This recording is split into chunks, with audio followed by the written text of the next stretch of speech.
This is Phil Bolsta, and I'm here today with violinist Bethany Grace. Bethany, thank you so much for joining us today. You're so welcome. I'm so honored to be here. Thank you. Bethany first picked up a violin at the age of 6, and within a month she was a local celebrity, being featured in newspapers and performing around town in Chicago, being hailed as a child prodigy and a musical genius. Bethany, can you share some of your career highlights? Yes. Well, I first started out very young, and immediately I started performing pretty much all the time. And luckily, I got into the San Diego Symphony at a very early age. And I loved playing in an orchestra. And then I thought, okay, I'll join the LA Philharmonic. I went out for them, and I started playing with the LA Philharmonic, and then I wanted to play in the opera, and then I wanted to, then I was going to become a grandmother, so I thought, I got to join a rock band. So then magically, I was asked to play with some great musical rock stars, such as I got to tour with the Moody Blues and Kenny Loggins and Yanni. I had a great tour to India and China with Yanni and James Taylor and John Denver I got to play with, and Sarah Brightman, and let's see, so many, I can't even name them. I'm so blessed. And now I'm a member of the Hutchins Consort, which is an 8-piece violin group. And there's 8 violins in that group, and they're all violins, an 8-foot-tall violin, believe it or not, and a 14-inch violin, and they're all violins, and they're amazing instruments. They're better than Stradivarius's. So I'm so glad to be able to be playing one of those, so honored. And then I'm also in another rock band. When I found out I was going to be a grandmother again, I joined a rock band, and it's a spiritual rock band called Larissa Stowe and Shakti Tribe. And that we sort of combine rock with bhakti, so we call it bhakti rock, and you know, sort of a new age fusion of rock and roll. It's pretty rock and roll, but it's also very spiritual. And is bhakti devotional chanting? Well, for us it is, yes. Okay. Yes, it is. And it's not like a chant per se. They're actual rock songs, but yeah, it is. It's very spiritual and very devotional. And you also, if I recall, played with Pavarotti? Oh, yeah, yeah.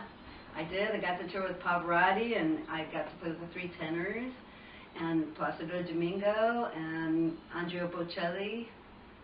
Well, that seems to me like a very common response to finding out you're going to be a grandmother is, got to join a rock band. I know. You know, I've always envied musicians because they can get lost in their performance, lost in the music. And that to me seems like it would be a very spiritual experience. Now, you're a longtime devotee of Paramahansa Yogananda, who's behind us, who wrote Autobiography of a Yogi. The question I have for you is, what do you see as the link between music and spirituality? Well, for one, I could not play music without spirituality at all. It wouldn't be possible for me. One thing I do before I perform every time is I pray to God that, you know, that everything is His or hers, and that I give out love and healing and peace. And that's very important to me. And I also sort of threaten God with, if you don't, I'm not going to play anymore ever. So I have to say that He's not disappointed in me. I'm still playing.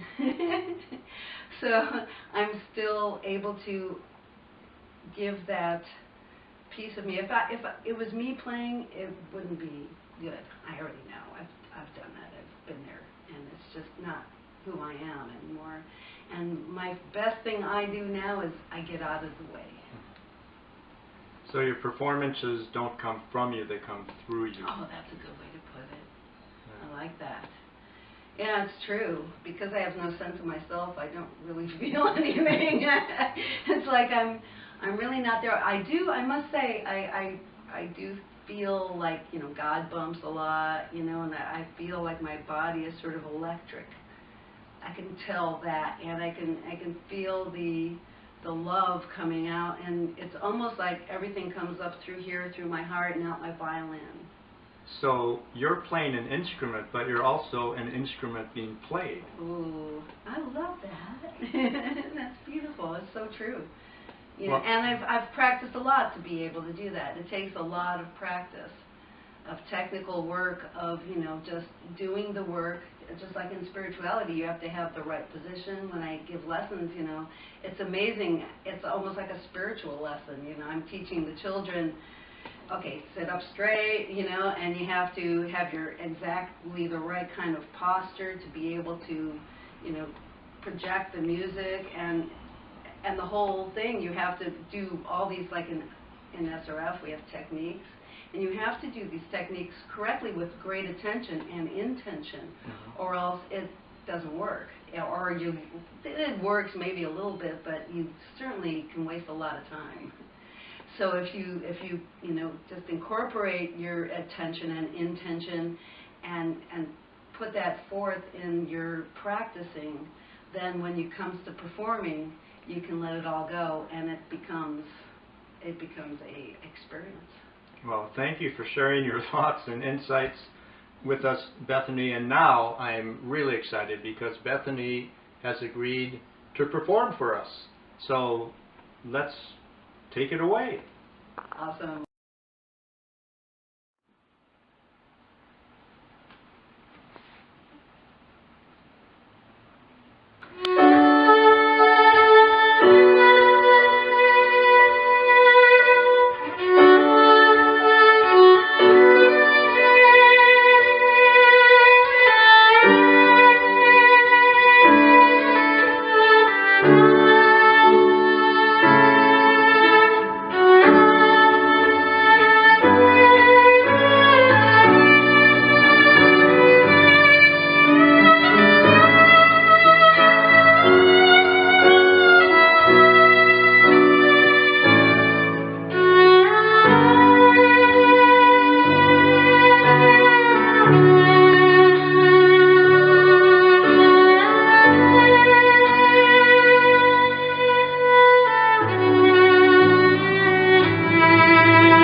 Bethany, that was so beautiful and moving.